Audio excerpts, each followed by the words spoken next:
and really sort of juicy. Then after about 10 minutes, the juiciness starts to wear off. Right, this pizza didn't even last 10 minutes. Yeah, the pizzas that I get are too big to finish in 10 minutes. I'm a greedy bastard. I can finish a 16-inch in like 7 minutes. Fat bastard. No, I'm a skinny fat bastard, get it right. Oh yeah. Yeah, my bad. Soz.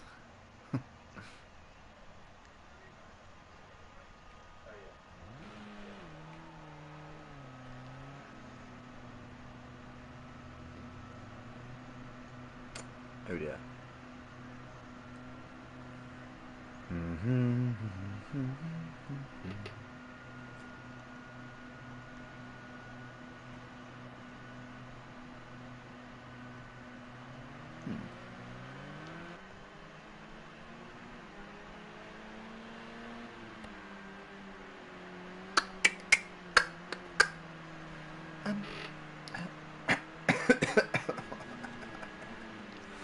Can we load, please? Is that alright? Thank you.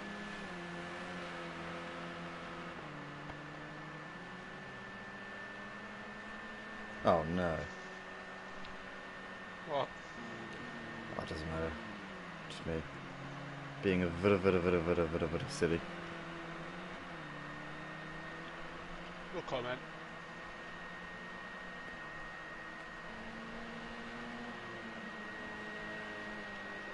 Hmm.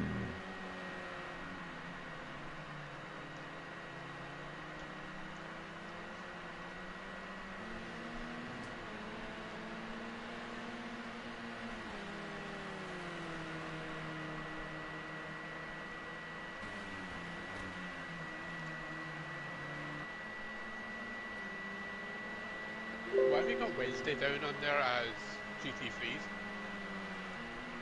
It's out of date. Need to update it. Ah, Yeah, we evolve, mate. We evolve. Times change. but yet you still seem to find a way to be the biggest bitch in the world. I've always said, mate, that being brave and being noble is actually misogynistic. In this day and age, a real man should be a coward and a weakling. That's what real strength is. No, That's for what me, real that's what strength is being able to true understand that you're on bravery the stick. true No, bravery true bravery is not being afraid to be a little bitch. no, for me, it's Being a bravery coward, a weakling, and a is pussy. bravery is being able to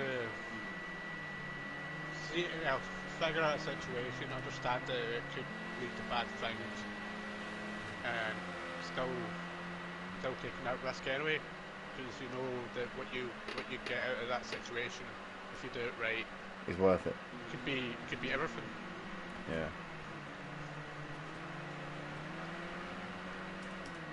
Forgot to tag everyone in the first video, and there was me wondering why we only got 10 views. Wow. Fail.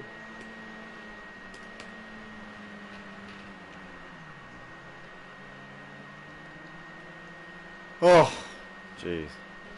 Right.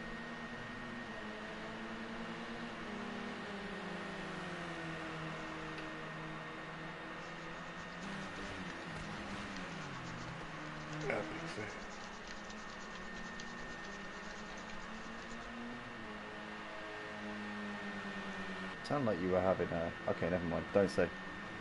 Uh-uh. Don't mention it. Let's stop Uh-uh. that. Let's stop that train of thought now. Hi, you bish, says Ema Guy in the comments. Hello, you bastard.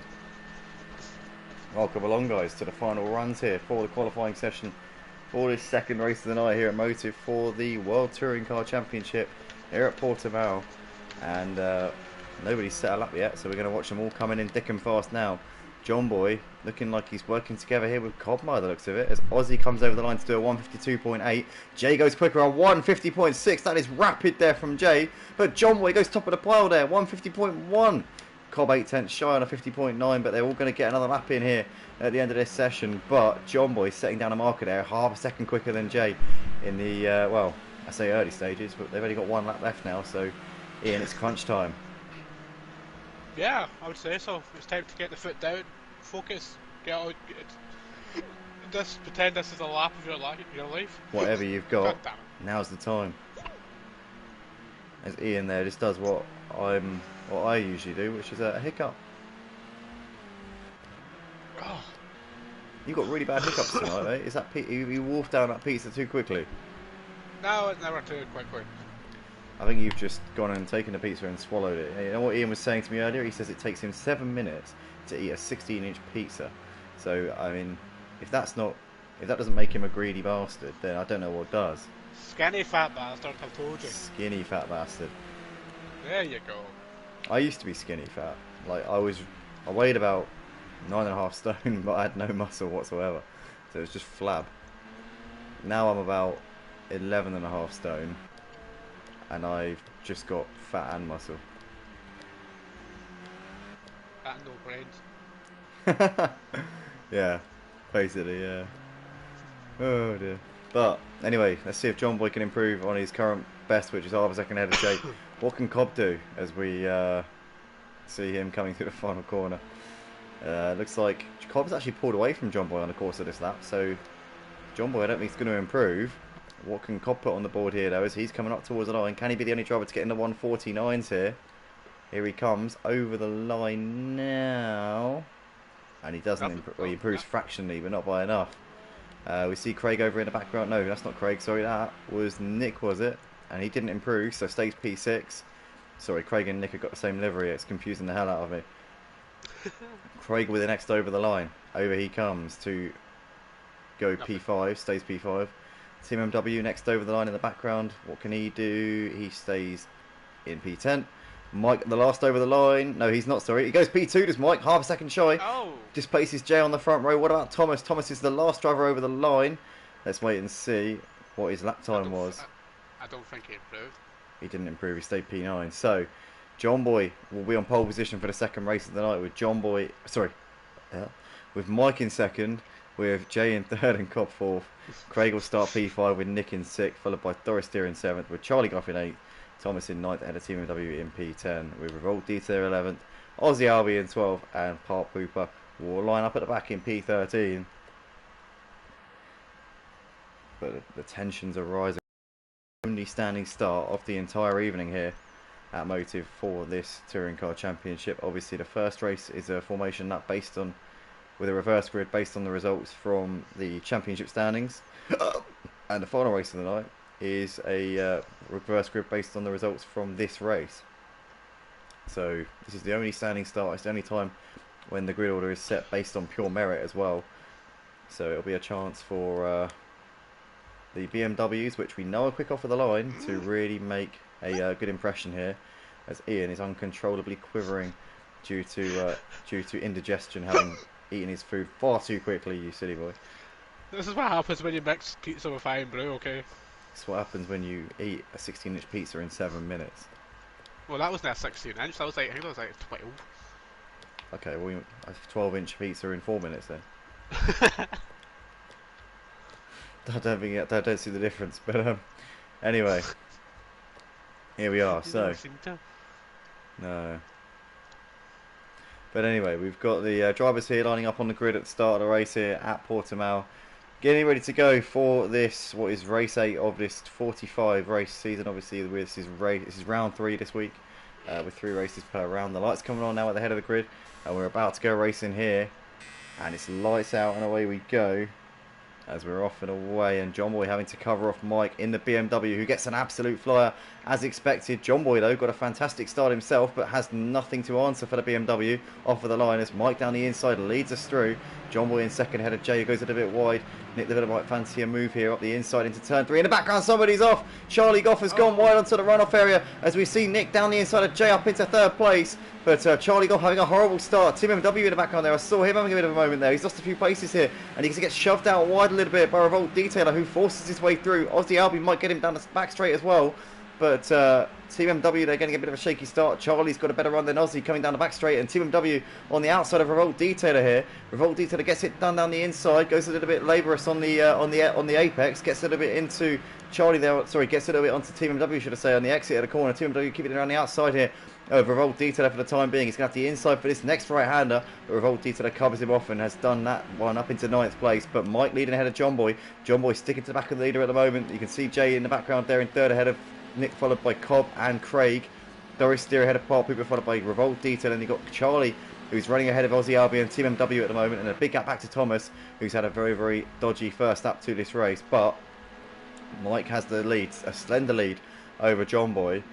But John Boy keeping the pressure on him as much as he can. Obviously, John Boy took pole position and took a well-deserved pole position. It was by half a second in the qualifying session a few moments ago. But Mike using that traction that the BMW's got off of the line and the superior power, and just absolutely leaving him for dead off of the line, Ian. Yeah, but I have a feeling that John Boy is going to have a really good chance when we come into the middle sector. Yeah, we I all reckon know so. that BMW has has spectacular front line straight line speed compared to the McGann. I'll tell you what, John Boy needs to be taking advantage of now, and he's down the inside. John Boy's got a better run onto the start finish straight, and he's going to make the move into turn 1. So he didn't need to wait for the middle sector. He goes a bit wide though, and Mike's going to get the cut back on him. So Mike there moving back up into the lead. John Boy's going to be vulnerable here to Jay, who's now down the inside into turn 3, and Jay is going to make that move into 2nd place. So John Boy made a move for the lead and then has ended up dropping down to 3rd. What a shame for him, as Jay a bit wide running out onto the back straight, but gets a decent enough exit, and now Nick trying to attack on John Boy as well. But these three are at risk of losing Mike if they don't try and pull the finger out and chase after him. Oh, John Boy getting a snap! He had to take evasive action there to run into avoid running into the back of Jay. He's now lost out to Nick and Cobb and could be potentially trying to keep ahead of Craig here. He's trying to attack on the back of Cobb now. They're side by side here through this next series of corners, but Cobb can't keep ahead of him there. So John Boy up into 4th place, but John Boy made the move for the lead into turn 1 at the beginning of this lap, and he's now down to 4th place here.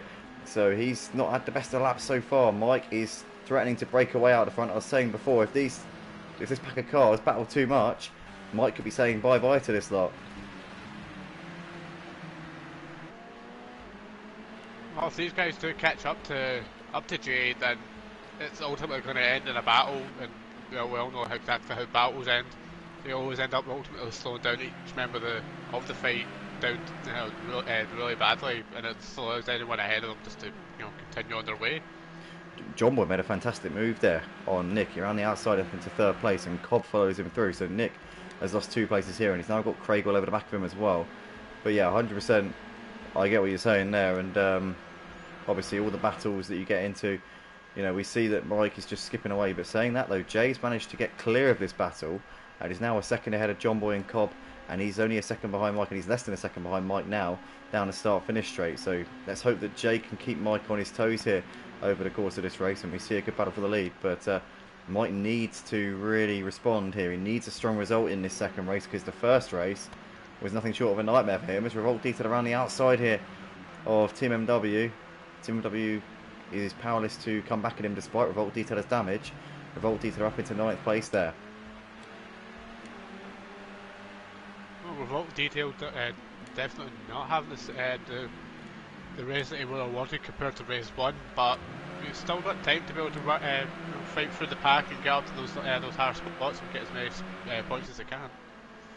Definitely so. Still plenty of time, as you say, and plenty of laps here for him to get himself into this. But yeah, he's starting to actually pull away from Team MW. The gap's now a second between them. Park Hooper in the meantime is attacking on the back of Doris Steer. Doris Steer currently holding his lines, not really giving him much to work with at the moment, and Park Hooper just looking for a gap, but for the time being Doris Steer's not leaving him anything on the table.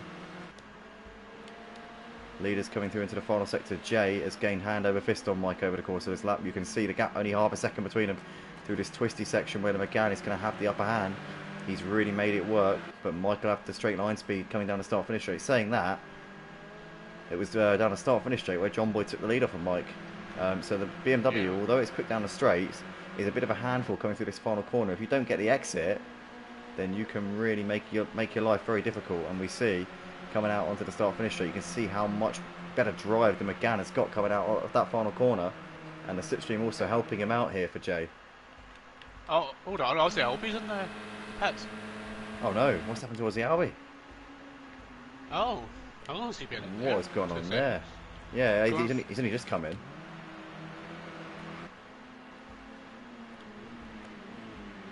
He came in that last lap.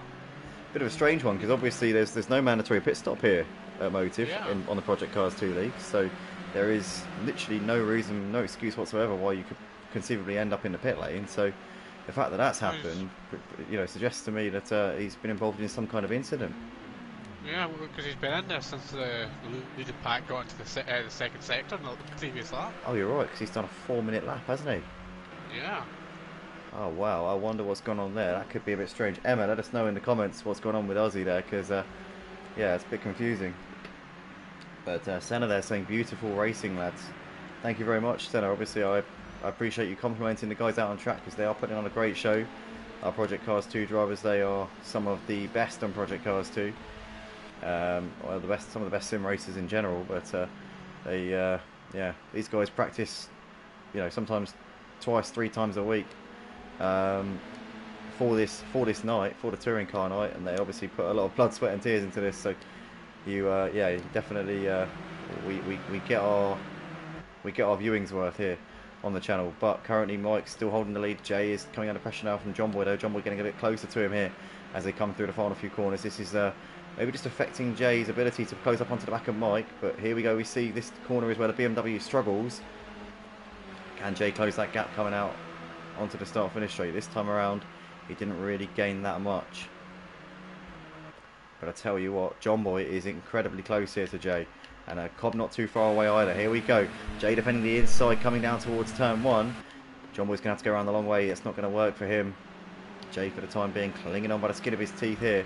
But the leaders are right with the race leader, Mike. And here goes Jay, looking down the inside into turn 3. He's got well alongside him. He's going to squeeze ahead. There is Jay. Mike goes a bit out of shape, and now John Boy might be able to follow him through here. Mike could be at risk from a few drivers here, as John Boy very wide. Mike gets a little bit twitchy there coming out onto the back straight, as John Boy there has lost a bit of time here. He's lost a bit of pace here coming down the straight, and Cobb here down the inside of John Boy up into 3rd place. So John Boy went for a move, ended up losing 2 places, and it's down to 4th place. But Mike has lost the lead, and Jay is now your new P1 man here.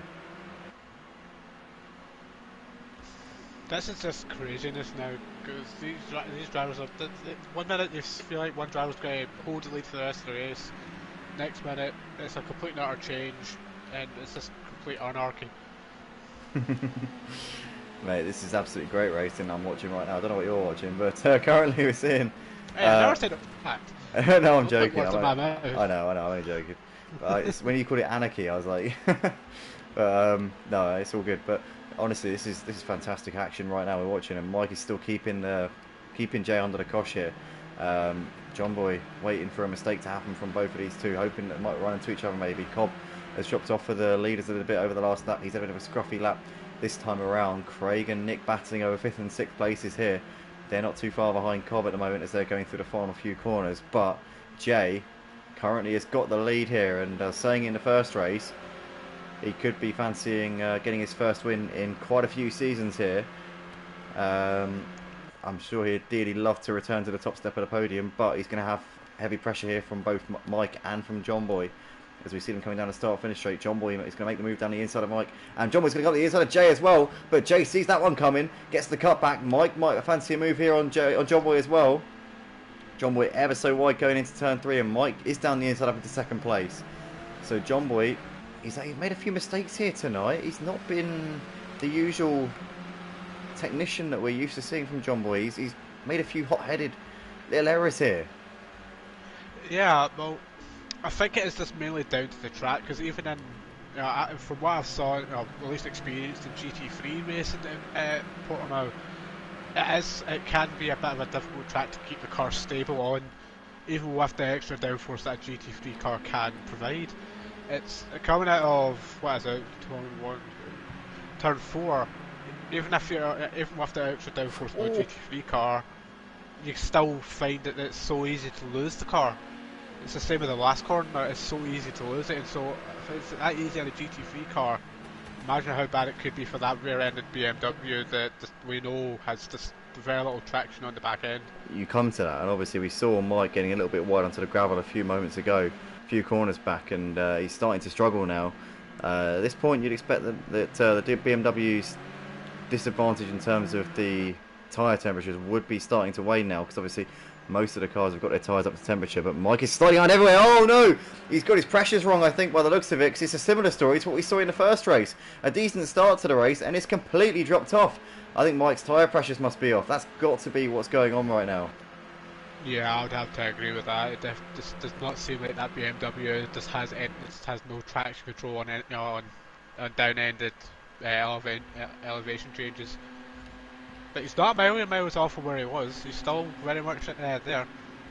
He's really struggling though tonight. It's just been an uphill battle here for Mike over the course of both races here, as Nick was trying to make the move on him, but Mike just stays ahead of him for the time being, still running in P5. Jay trying to gap these guys. Cobb now running in second place ahead of John Boy. Craig on the back of him as well. But the top 6 currently separated by about 4 seconds. Big gap back to the mid-pack battle, which is going on between Thoris, Park Pooper and Team MW. Team MW having a much better race this time than he did in the first race, but still not up there challenging for top 5s like we're used to seeing from him. But nonetheless, a marked improvement. But Thomas here running in 10th place is well clear of Charlie. Revolt Detailer in the pits. He becomes the second driver aside from Ozzy to come into the pits in this second race and make a stop. Obviously, when there are no mandatory pit stops, as we said before, it really does cost you enormously in the race, because unlike in a race with a mandatory pit stop, if you're coming for damage repairs, you might lose an additional 10-15 seconds compared to the others because you're getting damage fixed, whereas in a race with no mandatory pit stop, you lose about a minute compared to everyone else. So it makes an enormous difference. Depending on the level of damage or what needs to be done on the car during that pit stop, between entering the pit lane, putting the pit limiter on, stopping, getting going, then out, you're probably looking at about especially at Portimao, it's probably I would say probably about a minute 20 seconds you'll probably lose. So that's easily over a lap. That's near enough a lap that you've lost there. So you might as well just drive around and get the points. Yeah, get the points in the bag, bring it home, and live to fight another day. Revolt Detailer still in the box at the moment, so he's been in there for a long time now. And I mean, it's got to be about getting points here at this point. He's got to stay in there. Obviously, there's no point in retiring because you score nil points if you retire the car. So stick with it. And as I say before, you'll start at the front for the final race of the night as long as you get to the end. So it's worth sticking around for. Yeah, as long as we don't catch you doing anything deliberate that would allow you to gain that advantage in the third race. Yeah, absolutely. I would never do a thing like that. Not you. I'm actually a bit joking because I did do that once. well. But John Boy here trying to. I remember, was it this track as well? It was when we were teammates in the Lambo, I think. Yeah, because I took a 1 year in the rain, I'm sure. Yeah, I had a horror show that night. Could not get on with this track in the Lambo GT3 car on this game. I don't know why. I mean, to be fair, the Lambo was just a bit of a hit and miss car for me. I was okay, the Lambo, I just couldn't get on with it. I got a couple of pole positions. I had pace in it, but just over the course of a race, I just make mistakes. And then Ginetta was a bit better for me, ironically, considering it's the slowest car out of the GT3 category. And then BMW was my sweet spot. It was the answer to all my prayers, that car. It was just beautiful. It was just a dream. And I won my only ever sim racing championship in that car. That was the GT3s on Project Cars 2 at Motive, actually. And I actually, do you know what, Ian? I never got to mention this to you, but I actually avenged your defeat to Richie in the GT3s. Because I had a championship battle with him. We did a GT3 season on Project Cars 2 about a year or so ago. Yeah. I think because we'd done it in public lobbies a couple of times, and the guys wanted to do something other than Clios and touring cars. So we did like one season in the GT3s, and your boy had a championship battle with Richie, which did actually win. So I avenged your defeat. To some extent. But yeah, I was driving the BMW then, and I also drove it at Simplay as well. Came close to a championship there. But enough about me. Anyway, back to the leaders. Currently Jay, Cov and John Boy separated by 0.6 of a second as they're coming out onto the back straight once again. And you can see here Bob trying to get a little bit closer to Jay. Jay, must be feeling a bit of pressure now because he knows that he's got a chance to take his first win in ages if he can just keep it on the island and park his car in all the right places here.